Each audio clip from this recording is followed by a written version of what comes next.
Hello students, welcome to global online. This is Ankita Sood. So paper one में आज हम levels of teaching के most expected questions आपके लिए लेकर आए हैं, जो कि अपकमिंग एग्जाम में एज इट इज ज़रूर पूछे जा सकते हैं। सो स्टूडेंट्स, इस सेशन में हर एक क्वेश्चन के आंसर्स के साथ आपको इंपॉर्टेंट एक्सप्लेनेशन भी मैं दूंगी, ताकि अगर अभी भी आपने ये टॉपिक नहीं पढ़ा था तो आपके सारे कॉन्सेप्ट्स क्लियर हो जाएं। Which of the following is the highest level of teaching? आपसे यहाँ पर शिक्षण का उच्चतम स्तर पूछा गया है। तो देखिए स्टूडेंट्स, टीचिंग के सिर्फ 3 लेवल्स होते हैं, जिसमें सबसे पहला लेवल है लोएस्ट लेवल, जिसका नाम है memory level. Okay, memory level हमें बोलता है कि आप बिना सोचे समझे डायरेक्ट जो भी चीजें आपके सामने हैं उनको याद कर लीजिए। फॉर एग्जाम्पल, छोटे बच्चों को जैसे ABCD या फिर कोई पोएम पढ़ाई जाती है, उनको उस पोएम का या उस गाने का मीनिंग पता नहीं होता, बस वो उसको डायरेक्ट याद रख लेते हैं। तो ये होता है मेमोरी लेवल, जहां पर आपका माइंड एक्टिवेट नहीं होता है। सेकेंड है अंडरस्टैंडिंग लेवल, इसको कहा जाता है मिडल लेवल। इसमें हम मेमोरी लेवल में जो कुछ भी चीजें हमने पढ़ी थी उसके बीच में रिलेशनशिप समझने लग जाते हैं, किस चीज का क्या मीनिंग है वो थोड़ा बहुत समझने लग जाते हैं। और तीसरा लेवल है रिफ्लेक्टिव लेवल, जो कि होता है highest level of teaching. Reflective level हमें कहता है कि आपने मेमोरी लेवल या अंडरस्टैंडिंग लेवल में जो कुछ सीखा, उनको रियल लाइफ सिचुएशंस में कैसे और कहाँ यूज करना है, या फिर आपने अपने पुराने एक्सपीरियंसेस से कुछ सीखा है, उनको कैसे आप रियल लाइफ प्रॉब्लम्स को सॉल्व करने में यूज करते हो, ये सब चीजें हमें रिफ्लेक्टिव लेवल सिखाता है। सो इस क्वेश्चन का सही आंसर है option number C, that is reflective level या फिर चिंतनशील स्तर। इसके अलावा देखो स्टूडेंट्स, मेमोरी लेवल को लीस्ट थॉटफुल लेवल कहते हैं, ये हंट के द्वारा प्रोवाइड करवाया गया था।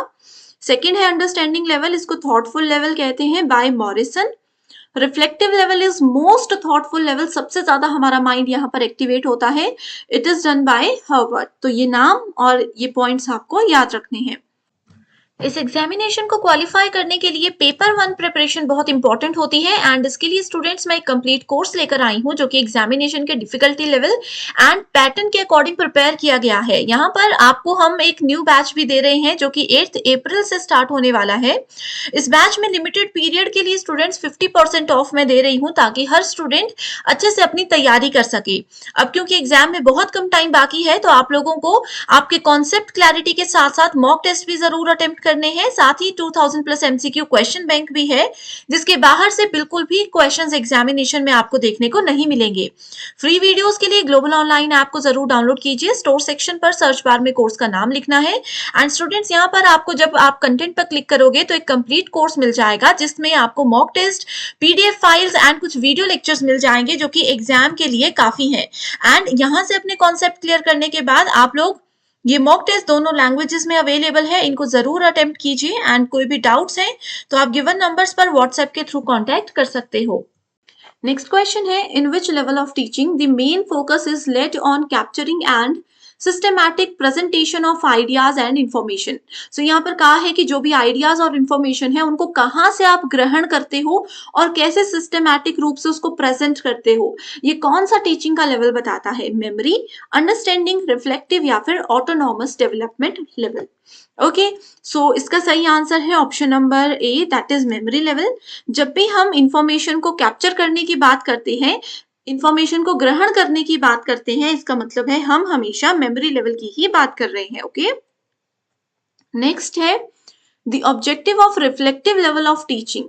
रिफ्लेक्टिव लेवल के ऑब्जेक्टिव्स, उसके उद्देश्य क्या क्या है?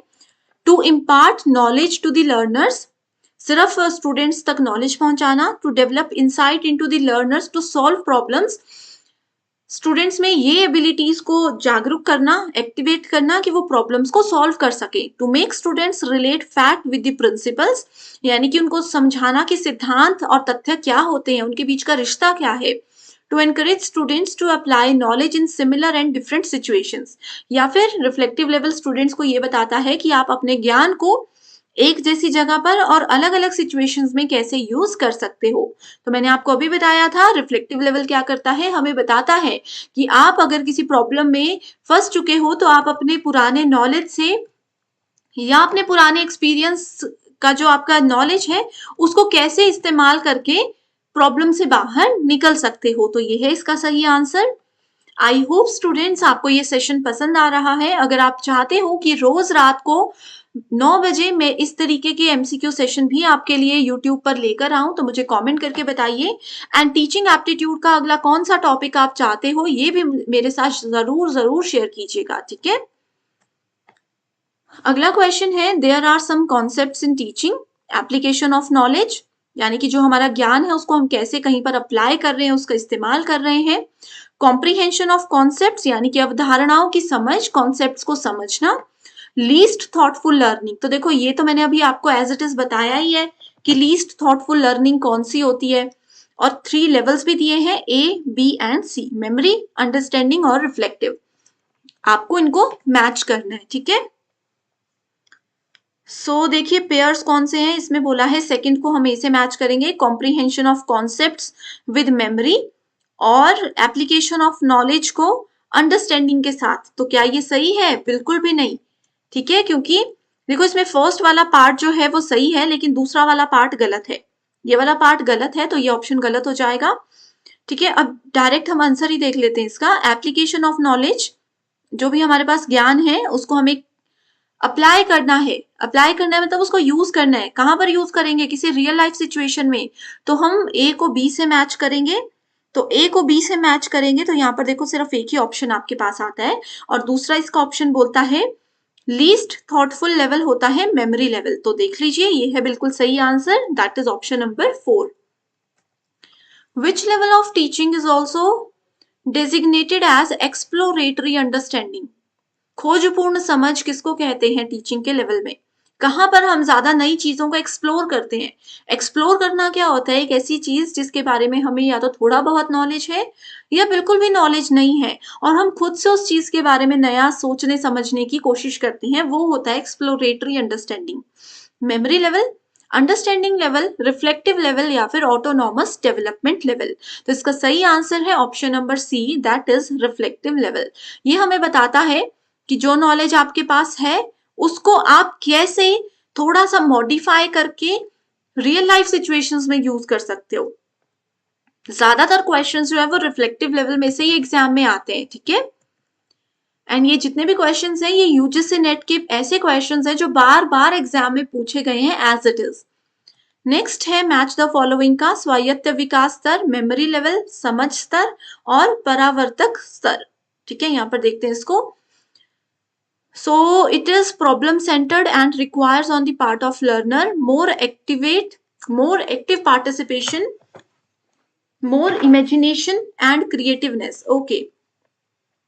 ये देखो यहीं पर पता चल जाएगा आप लोगों को, बहुत आसान है। Lay stress on importance of students feeling and minimising the value of hard thinking. कौन सा लेवल ऐसा है जो स्टूडेंट्स को बोलता है कि आपका जो हार्ड थिंकिंग है, बहुत दिमाग पर जोर नहीं डालना है, हार्ड थिंकिंग को कंट्रोल करता है, ये होता है आपका ऑटोनॉमस डेवलपमेंट मॉडल, ठीक है। तो थोड़ा सा आइडिया आप यहां से ले सकते हो। इसके बाद it is comparatively thoughtless. Thoughtless model हमारे पास कौन सा होता है? ये होता है मेमोरी लेवल। सो बी को अगर आप थर्ड से मैच करोगे, बी को थर्ड से मैच करते ही आपको यहां से आंसर मिल जाता, that is option number 3। Okay, under memory level, thoughtless level, यहाँ पर डायरेक्ट कीवर्ड दिया गया है। Understanding level goes with, it emphasises on relationship between principle. मैंने आपको बताया था ना, मेमोरी लेवल में जैसे बच्चों को एबीसी सिखाया जा रहा है, अंडरस्टैंडिंग लेवल हमें बताता है कि एबीसी का एक्चुअल मीनिंग क्या है, क्या इनके बीच में रिश्ता है, क्यों इनको यूज किया जाता है, ठीक है। एंड रिफ्लेक्टिव लेवल हमें बोलता है ये प्रॉब्लम सेंटर्ड होता है, कभी भी प्रॉब्लम टर्म आती है तो गो फॉर रिफ्लेक्टिव लेवल। तो बहुत आसान क्वेश्चन था। Next is Which of the following is true about understanding level of teaching? Understanding level of teaching क्या बोलती है? Factual information हमें देती है, teaching to comprehend and concept, teaching to explore the field of knowledge, teaching to develop rational thinking। तो इसका सही answer है कि हमें क्या करता है, कॉन्सेप्ट्स को समझाने में ये मदद करता है। मेमोरी लेवल में एबीसीडी रट्टा मार के सिखा दिया, उसकी समझ हमें कौन देता है? उन कॉन्सेप्ट को कॉम्प्रीहेंड करना, ठीक है, उनको समझना, अवधारणाओं को हमें सिखाता है अंडरस्टैंडिंग लेवल। नेक्स्ट है अरेंज दी, ये बहुत इंपॉर्टेंट क्वेश्चन है। 5 steps of understanding level. Of teaching in the ascending sequence. तो देखिए वैसे तो लेवल होते हैं टीचिंग के 3, जो इसमें अंडरस्टैंडिंग लेवल है उसमें भी आगे 5 स्टेप्स होते हैं जो कि आपके सामने लिखे गए हैं। ये 5 स्टेप्स कौन कौन से हैं, इनको अरेंज करना है। तो याद रखिए, बहुत आसान तरीका बताती हूँ। सबसे पहले हम किसी चीज को एक्सप्लोर करते हैं। अब देखो, अंडरस्टैंडिंग लेवल में मतलब हमें कुछ समझना है।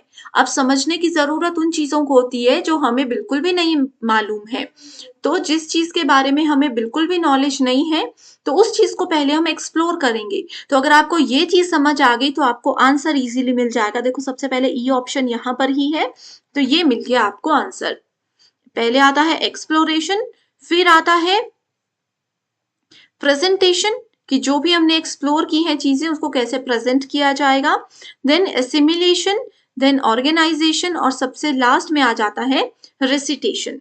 तो स्टूडेंट्स, इस क्वेश्चन में अगर आप चाहते हो कि ये जितने भी पॉइंट्स हैं इनको मैं डिटेल में डिस्कस करूं, तो मुझे बता दीजिए कमेंट करके, मैं डिटेल में एक सेपरेट वीडियो इसके ऊपर लेकर आऊंगी। नेक्स्ट इज, ये देखो सेम क्वेश्चन है, अलग तरीके से पूछा गया। यहाँ पे मॉरिसन के स्टेजेस ऑफ टीचिंग को अरेंज करने को बोला है। सेम क्वेश्चन है, बस तरीका अलग है, तो आंसर वही होगा। Exploration, presentation, recitation, assimilation and then we have organisation. So इस क्वेश्चन का सही आंसर है option number 3। Hindi medium students, यहाँ पर थोड़ा सा ट्रांसलेशन में गलती हो गई है मुझसे। आप लोग हिंदी ट्रांसलेशन यहाँ से ही नोट कर लीजिएगा, ठीक है। ये है सही आंसर, इस अकॉर्डिंग नोट कर लीजिए। यहाँ पर थोड़ा सा गड़बड़ है, ओके। तो सही आंसर है option number 3। Which of the following are the features of reflective level of teaching? तो मैंने आपको कहा था रिफ्लेक्टिव से बहुत क्वेश्चंस आते हैं। तो इसके फीचर्स है, students learn by understanding the facts and information, teaching is nothing but learning this subject by rote. तो देखो, रोट का मतलब है रट्टा मारना। इसमें बोला जा रहा है कि बच्चे और किसी तरीके से नहीं, बस रट्टा मारने से सीखते हैं। तो ये भी बिल्कुल गलत है अंडरस्टैंडिंग रिफ्लेक्टिव लेवल में। ये वाला आपका अंडरस्टैंडिंग लेवल का स्टेटमेंट है, तो ये भी यहाँ पर गलत हो जाएगा। Development of problem solving abilities, बिल्कुल सही। The students original thinking and creative abilities, so yes, reflective level एक स्टूडेंट की जो थिंकिंग एबिलिटीज है उसको एनहांस करने में, उसको बूस्ट अप करने में हेल्प करता है। The pupils are kept in strict discipline and cramming, फिर यहाँ पर क्रैमिंग यानी कि रट्टा मारने की बात आ गई, तो ये मेमोरी लेवल में होता है, ठीक है। रोट लर्निंग, ये वाली जो स्टेटमेंट है ये आपकी मेमोरी लेवल में होती है। तो देखोगे सही आंसर है C and D, that is option number 4। The reflective level of teaching is teacher centred, subject centred but not learner centred. तो रिफ्लेक्टिव लेवल हमारे पास हमेशा लर्नर सेंटर्ड होता है, तो इसमें ना तो टीचर सेंटर्ड होगा ना सब्जेक्ट सेंटर्ड होगा, ये सिर्फ और सिर्फ लर्नर सेंटर्ड होगा, कि लर्नर पर डिपेंड करता है कि वो किस लेवल तक चीजों को सीख रहे हैं, कितना ज्यादा वो किसी चीज को एक्सप्लोर कर सकते हैं, कितना ज्यादा उन्होंने समझी है उस पर्टिकुलर सिचुएशन को, और कैसे वो रियल लाइफ प्रॉब्लम में उसको इस्तेमाल करते हैं। तो ये सब चीजें पर्सन टू पर्सन या फिर लर्नर टू लर्नर वेरी करती हैं। तो सही आंसर है option number 4। I hope students, ये जितने भी क्वेश्चंस आज हमने डिस्कस किए हैं सभी आप लोग अच्छे से समझ चुके हो। अभी भी अगर कोई डाउट है, कोई भी कंफ्यूजन है, तो कमेंट करके जरूर बताइए। एंड चाहते हो कि इस सेशन को कंटिन्यू करूं तो भी मुझे आप जरूर अपने फीडबैक दे दीजिएगा। So thank you so much and I wish you all the very best.